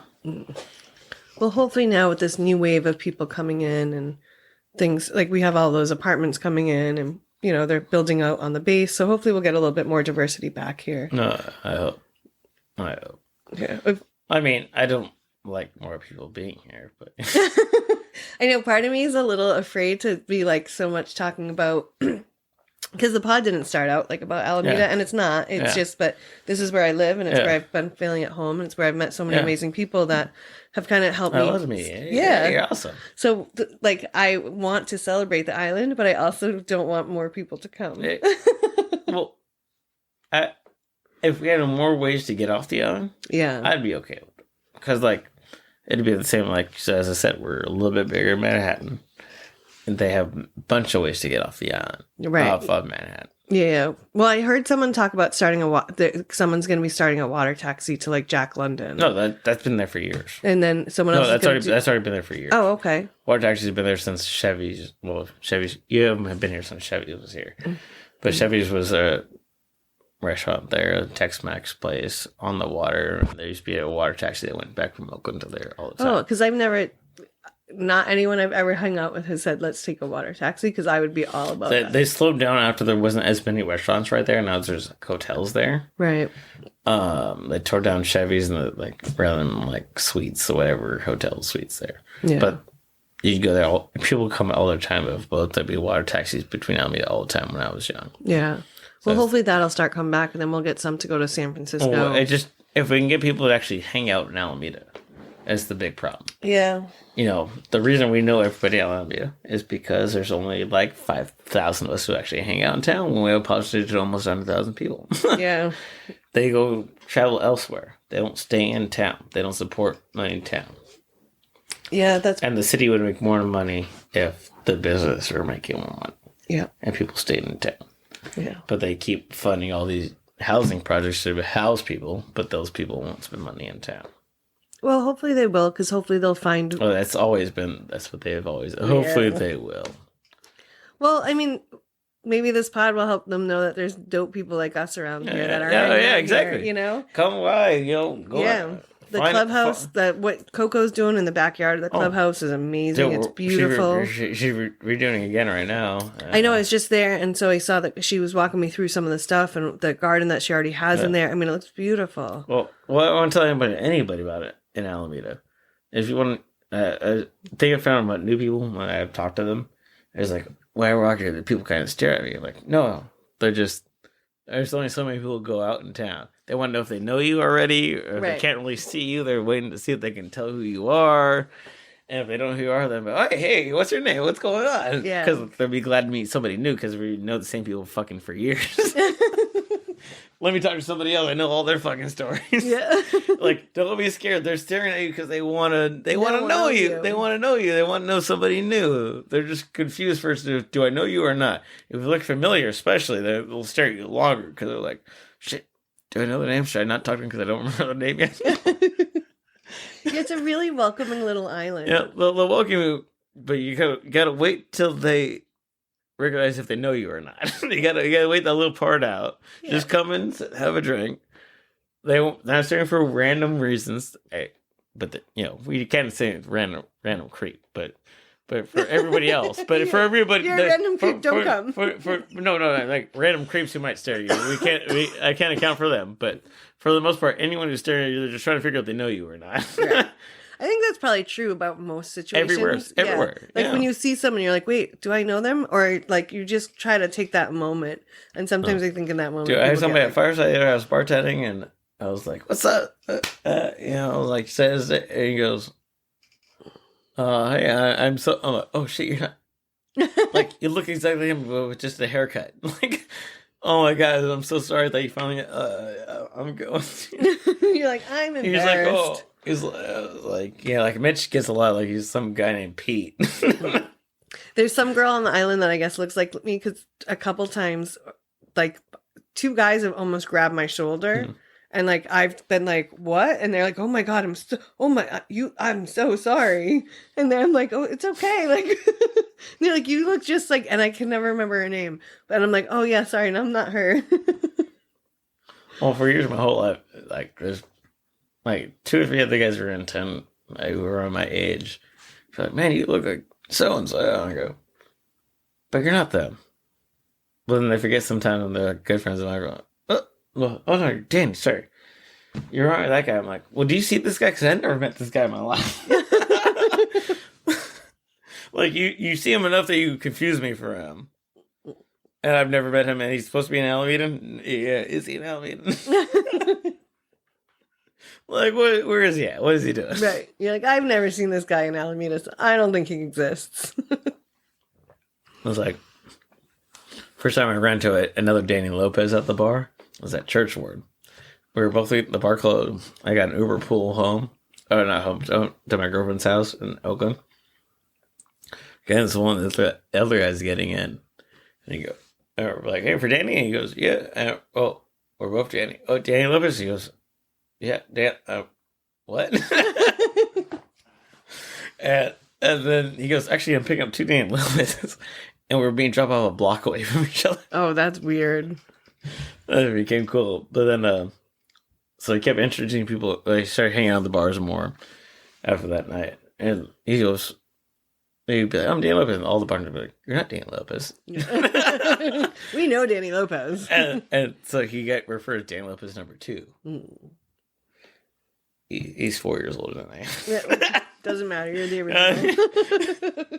In our circle, you're the original. Yeah. And like, you know, so like, you know, he'd be at a bar, he'd like trying to handle him, check, and oh, Danny. And the bartender would be like, yeah, Danny Lopez. And the chick would be like, what? No. He goes, I'm number 2. And he see me across the bar. Number 2. What, number? That's, I'm not trying to ruin his game. Just, you know, the bartender had to differentiate. You know, right. You get tabs mixed up. Yeah. Oh, that's some funny shit. It was like so awkward. And then like recently I hung out with one of my dad's friends at a bar. I gave him a ride home. And I was like, hey, I gotta stop by this other bar. My friend Danny Lopez, number 2's in town. He's like, where's number 2? Is that not wrong? Well, I know I'm a junior. So he's like, isn't your dad in a room? But like, no, my dad's not at the bars anymore. I am. You're like, no, he doesn't exist anymore. Dad's Dan. You know, like, it's different. You know, if my dad went to the bars like I do every day, still, yeah, I'd be number 2, and that guy would be number 3. He would definitely get a demotion to number 3. He's a great guy. Yeah, we got the differentiation. Like I had some one guy one time was like, yeah, you are fucking disrespectful as a fucking chick. You're like, just on me like you're. I'm like, what the fuck you talking about? I wasn't even here at this bar last night. He goes, what? Looks at me, double takes. He goes, "Oh, you're not the same guy." I go, "Yeah, no." Like, you mistake me for someone else. So wait, what's your next big clamper event? Like, what's the next one that you are raising money for? Because I'm sure like it's springtime, so you're getting ready to ramp up for your season. So we have a lot of stuff coming up, but what I'm going to next is going to be the first weekend of May. A new chapter is being chartered. It's in Yerington, Nevada. So it's about 2 hours south of Reno. So it'll be like a 6-hour drive for me. Is this one like open to the public, or is this one of the like private camping trips? Private camping. Yeah.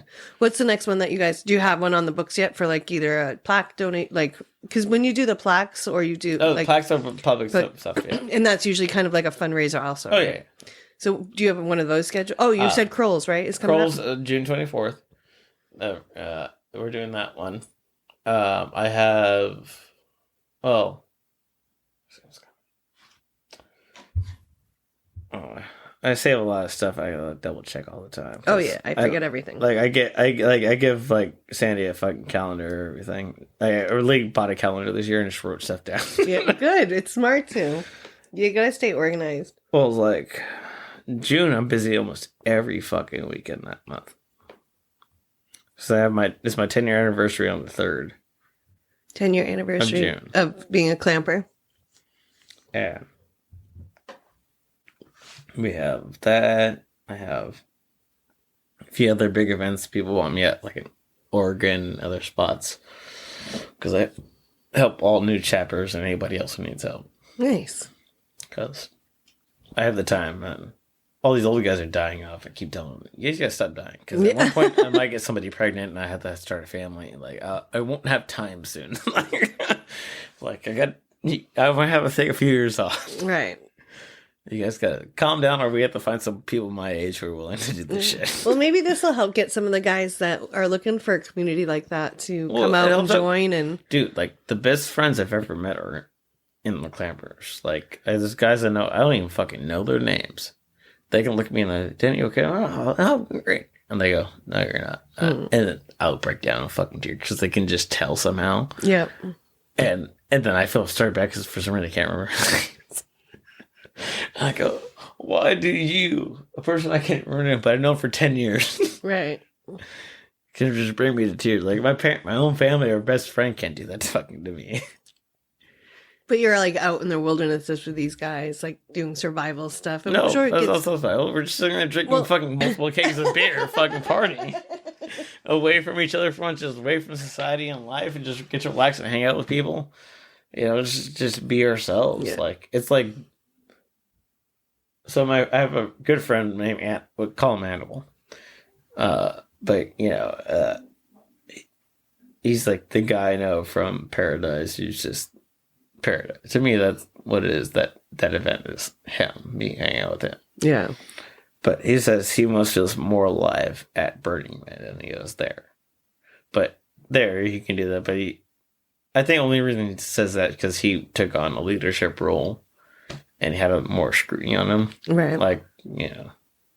And when I started coming up in other ranks at other places, some of them, it's so helpful and joy. I meet so many people everywhere. And you get to, everyone's just love, and I can go anywhere. If I'm in trouble, they're there for me. Right. Yeah, it's a community. It's a support system. And that's a beautiful thing for people to have in their lives. Oh, yeah. It's you know, especially when no one has a lot of people. You know, Right. I try to be there for people if I can.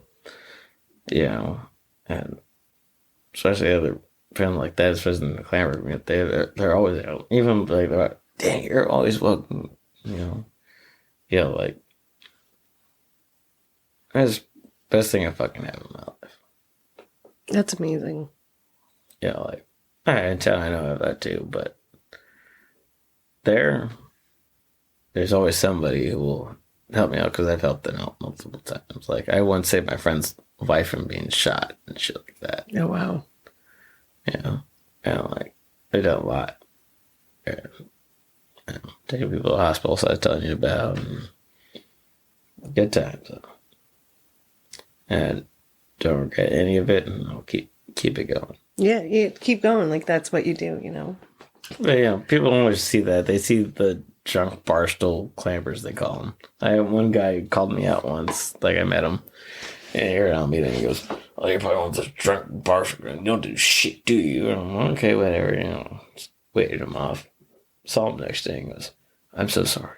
Just profusely apologized to me. Oh, I thought you were just some young kid and you'd never done shit.